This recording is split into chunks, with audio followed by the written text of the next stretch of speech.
Hey everybody, welcome or welcome back to my channel. We here with another episode of Only You, episode 14. Yeah, hope everyone is doing okay today. I'm doing somewhat okay, but let's get into the video. Don't forget to like, share for more of this content, and let's get into it.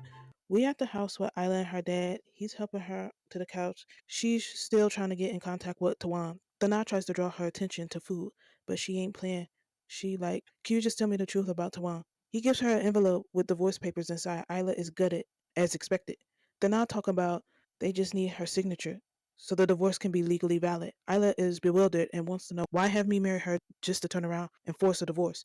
They're not playing it off saying I didn't force Tawan to do nothing. This was all her decision. I'm like, this is bullshit. You was hyped when Tawan said she was the donor, but the caveat was that they had to be married. That's when you switched up and thought it was a ploy.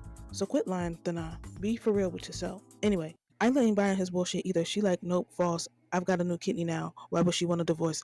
Isla keeps pushing for answers, asking, do you make a deal with Tawan? Dana is caught up in his lies and don't know how to respond. Isla puts all the pieces together and realizes the one who donated the kidney to her was actually Tawan. Dana says, yes, the test showed you both were a match. However, there was one condition. Since you're not siblings, you had to be married in order to have the surgery. Isla's like, wow, that's the only reason you let us register the marriage. Dana shakes his head. Isla says, you still haven't forgiven Songclaw? Dana's like, yep, that's right.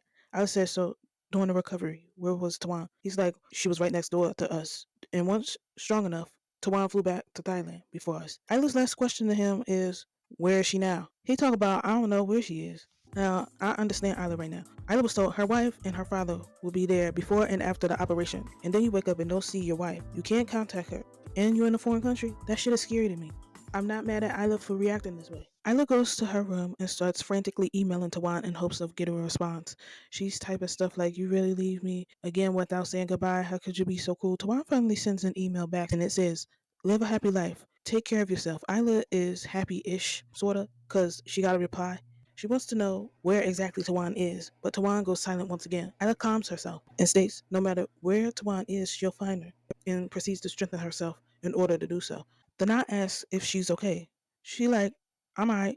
Isla is somewhat back to her old self again. I'm like, I still think she needs more time to rest. That's just me though. But anyway, they're not talking about where you going. Isla like, I'm about to use a right that I have since talking nicely isn't working. And we at the office. The team is discussing work. Then they get startled when seeing Isla. Isla greets them all. Typhoon asks how she was doing. She wants to see Tawan. Ya says Tawan isn't here and nobody knows where she went. Isla like, nobody knows nothing. None of you know? Really? I'm like, I like how they are intimidated by Isla. It's so funny because she's the most unintimidating person I've ever seen. But okay, I like it. Back to them. Isla shows them the marriage certificate. They confused. They swore Tawan Ben signed the divorce papers. Then Nana like, Isla proudly refused to sign. Isla is straight up with it and says, no, I haven't signed them. That means I'm still married to Tawan. She continues, I have legal rights to every asset Tawan owns, so tell me where she is. The team is still hesitant about telling her. I was like, okay, if you don't tell me, then I'll use my right and make changes to the company. The team ain't comfortable with that. Isla is dead serious. She gets on the phone with a lawyer and tries to consult with them. The team gives in and says they know where Tawan is. All she gotta do is hang up the phone and then they'll spill everything.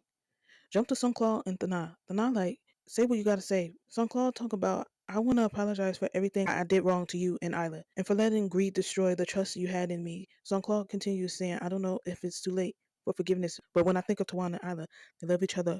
It's only us standing in their way. I can't bear to see them suffer. Thana finally speaks, saying, realizing late is better than never. So fine, I'll forgive you. Because of Tawan. She's better than you ever was, Sunclaw. Thanks, Thana. Not gonna lie, they could have been done this a long time ago. Like in episode 12, when Sunclaw admitted he was a scamming hoe, and I mean that literally. He scammed Thana into thinking they were gonna start a business together for real. Then left, start his own, and had a child outside of his marriage. This whole apology could have been right there in episode 12. It would have been wrapped up. But anyway, I'm not a writer. Back to this. Isla is dropped off at Tawan's safe spot, but she's not there. Isla just sits and cries a little until Tawan appears. They embrace each other. Isla wants to know why Tawan left her. Tawan says sorry, and please don't cry. Isla's like, why you go this far, huh, Tawan? Tawan tells her, for you, I give my whole life.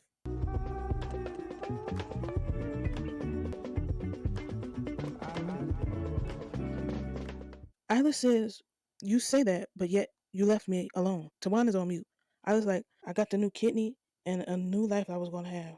But everything went numb. Isla continues, this body carries a part of you. That's why I pushed myself to be strong so I could find you. Tawan thanks Isla for being so strong and taking care of herself, then tells Isla this was something she had to do because she promised Dana. Isla is being reasonable by saying, you should have conversed with me first because you know we're together. Tawan says, so if I did ask you, would you have accepted the kidney? Isla's like, no.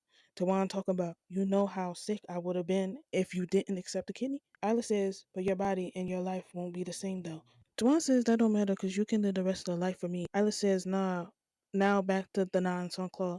Dana gets a call. It's Isla. She tells him she's with Tawan and Tawan wasn't the one who reached out. So Tawan has broken any promises.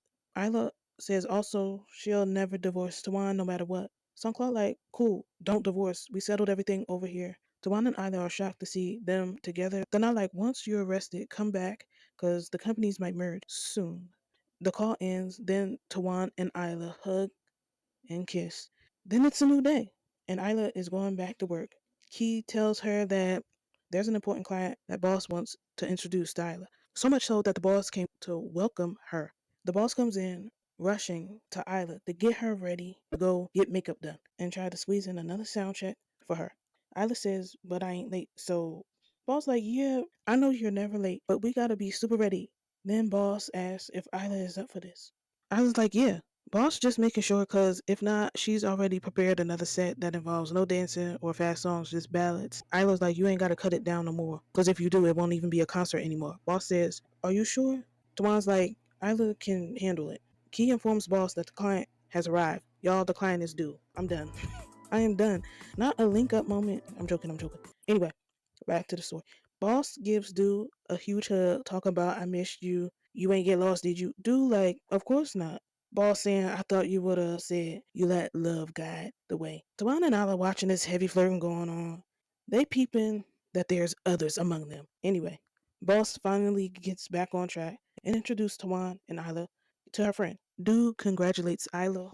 Isla says thanks and compliments the flowers. Boss tells Isla that Dude will be the main sponsor for her and possibly the other artists. Dude like, oh, really? Maybe I'll take over the whole company. Boss talk about no need for that because what's mine is already yours. Then Boss shows Dude around. Like, right in front of my salad? This whole interaction was comedy. Tawan and Isla peeping something is afoot, but ain't saying nothing. The concert has begun, and Isla is waiting to perform. Tawan and Isla is still trying to see what they got going on. Unrelated, what happened to Boss Nail, the one that's supposed to be on her thumb? It was there, now it's not. I don't know. Sometimes my brain just be catching stuff that don't have nothing to do with the story. Anyway, Boss catches them staring, then approaches them. Isla asks if Dude was Boss's girlfriend. Boss like, what? Nah, that's my close friend. They don't look convinced. Boss says, why does it appear more than what it actually is? I was like, yeah, way more. Y'all look like a couple. Boss puts it together. That's why people always give them strange looks. Isla asks if Boss cares what they think. Boss like, nah, we ain't doing anything wrong. She reminds Isla of what they discussed previously. When you love someone with all your heart and love them unconditionally, there's no right or wrong. Isla recalls what Boss is talking about. Boss continues saying, sometimes you don't gotta label it because it's up to us what we want to call love. Isla says, so you're fine with people calling it a friendship?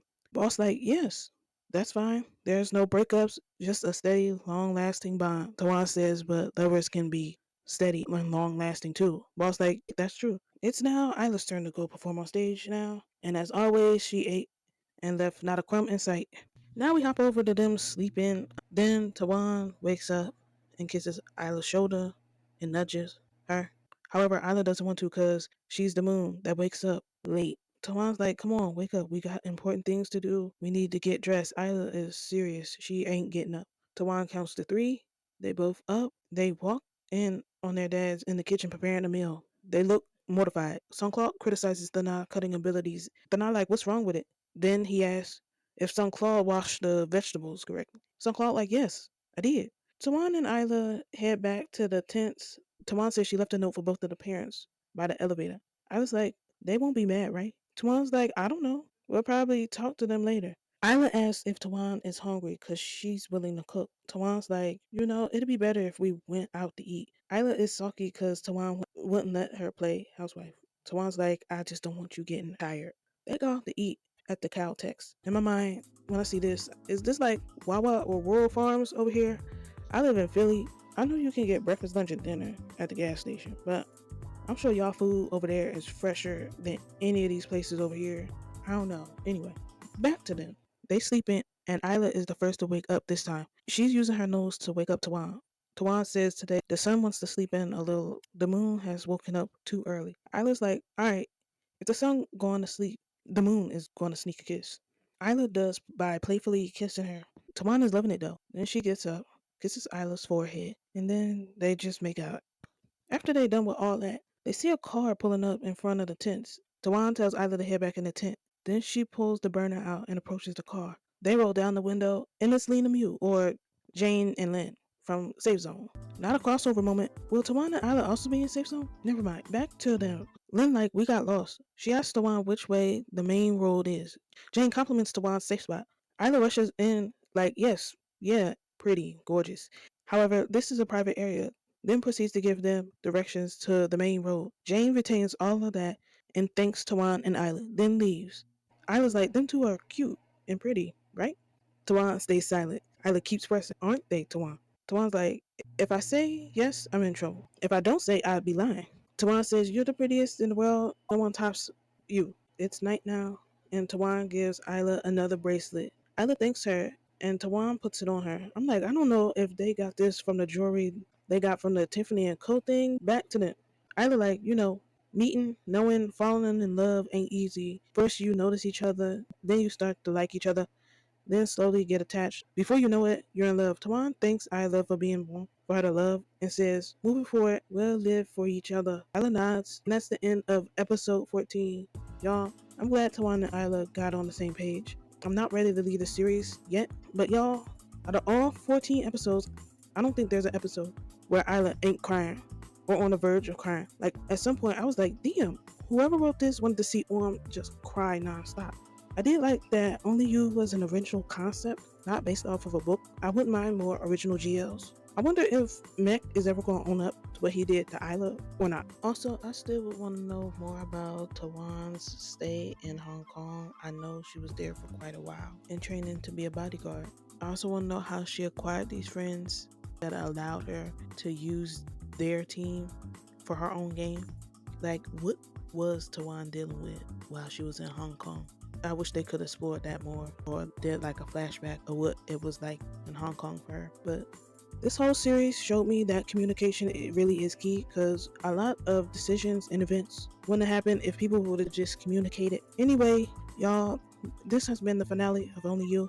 Share, like, subscribe for more content from me. Be safe. Later, y'all.